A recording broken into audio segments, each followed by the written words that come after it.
將臨期靈修默想資料係由基督教香港崇真會培訓部提供，日期2025年12月11日，第12天，主題悔改，題目省察懊悔的心，經文詩篇38篇17至18節。我幾乎跌倒，我的痛苦常在我面前。我要承認我的罪孽，我要因我的罪憂愁。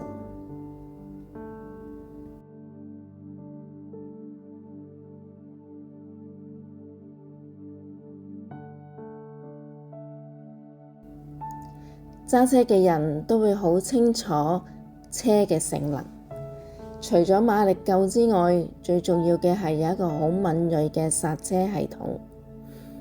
當車要停嘅時候，如果剎車系統有問題，就會好容易釀成意外。今日幾多人被罪牽制，唔係冇動力，而係冇適當嘅阻力。能唔能夠敏銳魔鬼嘅引誘而識得剎停呢？世界上的確好多嘅誘惑喺我哋身邊，呢個係唔能夠否認嘅事實。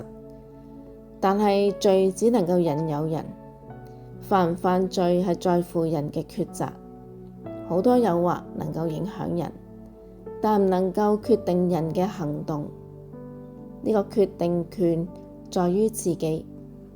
人係咪敏感罪，對罪有剎停嘅功能呢？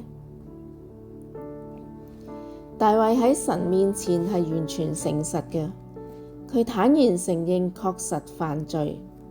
佢話佢自己罪孽深重，所以神嘅懲罰就嚟到。不過佢識得即時認罪，截停咗再犯落去嘅罪，因為佢警覺到神呢個懲罰係有可能令佢再跌倒，唔係身體上嘅跌倒，而係會令佢離開神。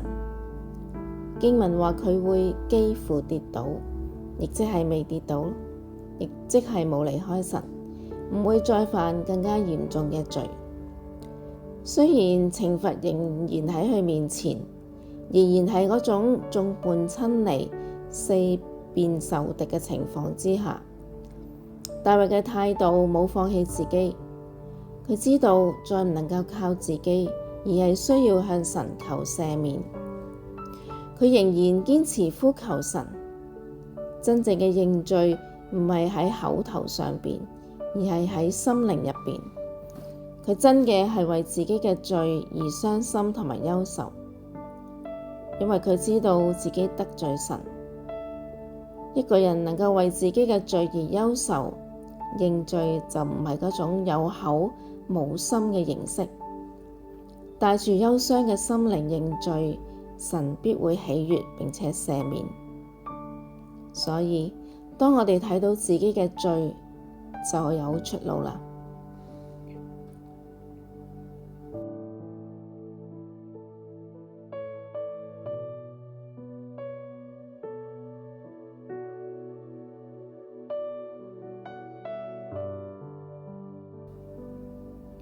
默想問題：我哋有冇敏銳察覺自己嘅罪呢？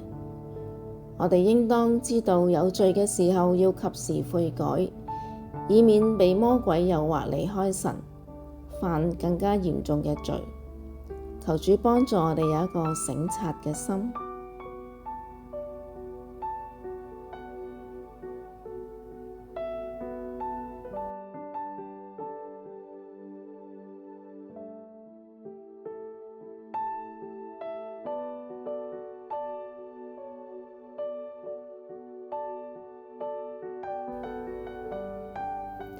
祈禱，求主幫我哋對罪有一個警醒嘅心，亦都有一個願意悔改嘅心。阿門。